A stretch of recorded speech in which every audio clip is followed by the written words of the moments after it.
All right, these are the videos that I was in. Shall we revisit them? This was, I think, the first one. First of all, Miss Girl needed to be introduced to a hair straightener and turn on the fucking lights.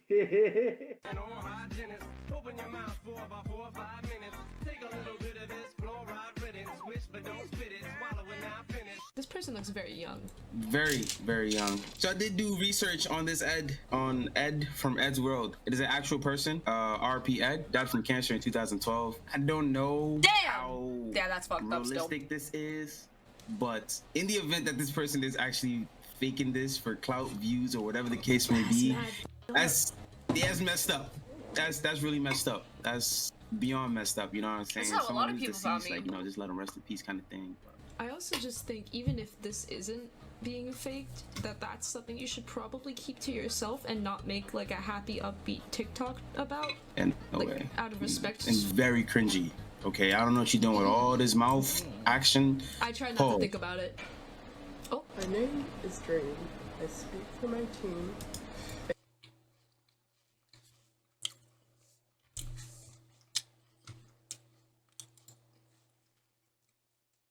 I must have been a better person back then. Recently, David went and retrieved a...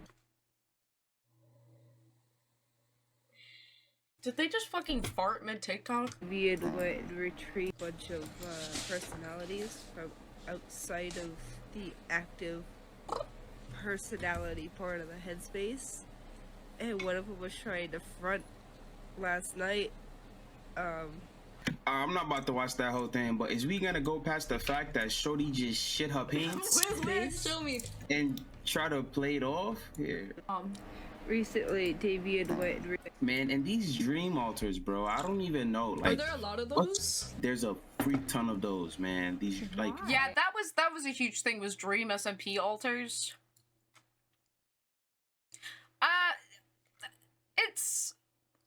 It's sure interesting. I wonder why. Like, what is the crossover between Dream SMP fans and this bullshit? Yo, there's even this thing, I don't even know exactly what it is. It's like they transfer like realities or universes or something like that.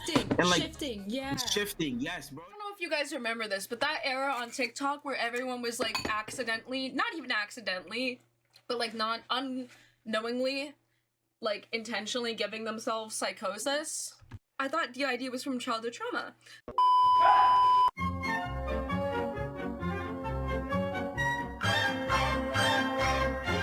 So, okay, thing with DID, you can get DID very young. It starts from when you're young. It starts from childhood because you're experiencing some kind of trauma. DID forms in reaction to that trauma, and the way that it reacts is the personality, which is still forming when you're young, fragments into different pieces, which can each help in some different way to shield yourself or shield your ego from the harmful effects of that trauma. So this means that perhaps one of your alters could be a cat, right? For example, because cats are small and can hide away from things, and that may be comforting when you're dealing with abuse. Or something like that, right? Like, it can be a person, it can be just a personality archetype of yourself that you've begun to form that then splits off and does its own thing because it's more convenient to separate those things. It's, for whatever reason, the brain just does this. But it will not be noticeable in this way. It really is very unlikely and undocumented to express in this way until the person is more around 25 or older. That would be called advanced DID, or sophisticated DID. And that's just not very common because it would mean that the personality is developing at a very accelerated rate. No person is really gonna have a fully developed personality around age 12, 14, up to 17, 18. You kind of only really start forming that solid personality once you're 19, 20, 21, 22. Everything's changing before then and forming, so this is the time when you can experience that trauma and it can cause those things to branch off, those personalities to branch off into different ones. And so the reason that it's so uncommon to see children this age with such well-defined alters that it's a fictive of a real character that is completely separate and a different personality from the main personality, the reason that doesn't happen with DID is because of the way it's structured. So if people want to argue that it's something else other than DID or other than DID as we know it. That's something else, but it's just DID typically doesn't work like that, and it sort of just shows either a lack of understanding of how DID works or that it's something else entirely. So Old Beans had no drip. I was freshly 18, bro. Give me a break. And guys, let me know in the comments, man. If I'm saying something that's insensitive or I'm misinformed or something, let me know. Like I said, I don't got a PhD. I don't got no degrees. I did not study none of this, so I don't know nothing about it. I know as much as my degree is that I have autism. What is this, like the subliminals thing anyway? So yeah, I looked into this a little bit. It's basically like they listen to an audio message, that subliminal message is hidden in the audio, and it's like supposed to, your brain is supposed to like hear the. I call my dad by his full legal name. It's like, okay, we're gonna have. Hold on. Speaking of my father, this is just something I have to show you guys. My father was not originally an American citizen. He is from England, so is my mother.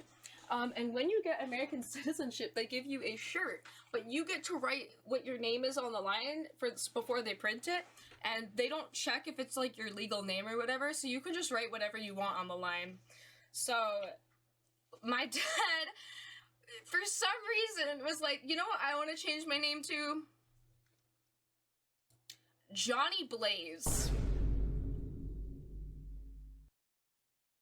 Red, white, and blue, motherfuckers. I love how every detail about this shirt is absolutely fucking hilarious to me. The way that they made the Union Jack smaller slightly than the American flag.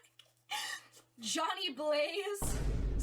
The awful centering, it's like right up on top of your titties. The horrendous fabric. The bright blue, overwhelming color, I love it. It's everything to me. This is the funniest shirt I will ever have. Why people would ever, like, want to even try faking turrets, because there's so much... Pat! I can drive a car now! Isn't that fantastic? I'm better at driving.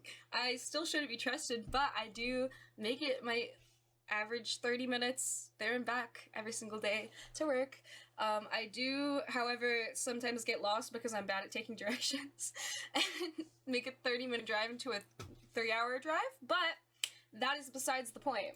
I've been able to go to libraries recently because of like medication, but like in general, if you have like severe Tourette's, like a lot of these people are faking, you can't like just live normally. So like when they want to go to a library or they want to go to a movie theater, I wonder, like, does it just stop? Do they like stop faking it, or like consciously choose to just ruin their lives and like miss out on these experiences? No, I don't even care. I was spitting here. Chicks and Roses, bro. Oh my god. This was such a stressful watch the first time because, like, yes, Tourette's can get that severe, but there's just a certain vibe to people who are faking it where you can, like, just sense it. You know what I mean? Like, I don't know how to explain it properly, but...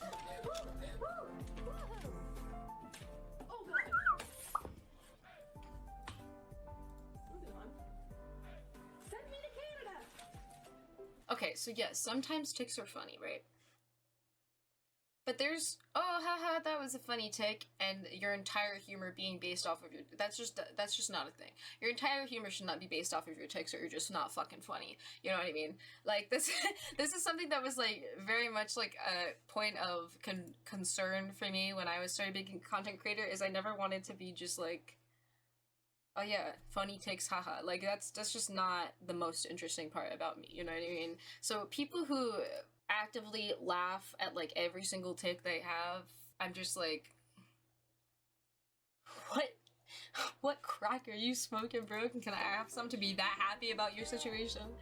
Because, like, listen, I'm a positive person, but like, and it's easier now because my Tourette's are less severe, but like back then, bro, it's not fucking fun. It's not fucking fun to live with that shit constantly happening, ruining your social interactions, giving you horrible social anxiety, like messing up your space, hurting you and your people around you physically. Like, it's not, it can be funny at times, but it's just like, there's some times where it's just not, you know what I mean? Like, here's the thing, yeah, like, it's fine to laugh at it. It's not like, you know, if I do something ridiculous, I'm not gonna laugh. You can laugh, I can laugh, people don't fucking care. But like, yeah, like violently hitting yourself. Like I find it extremely hard to laugh after a self like injurious tick because I'm fucking in pain and like upset and frustrated.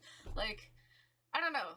Maybe I just need to get better at coping, but I mean I'm happier now that my tics are less severe, but like, and I'm not trying to say if you have Tourette's, you must be miserable or else you are faking. Obviously, that's not true. Everyone can find joy in their own ways. Just because I struggled a little bit with it doesn't mean that it can't happen for other people.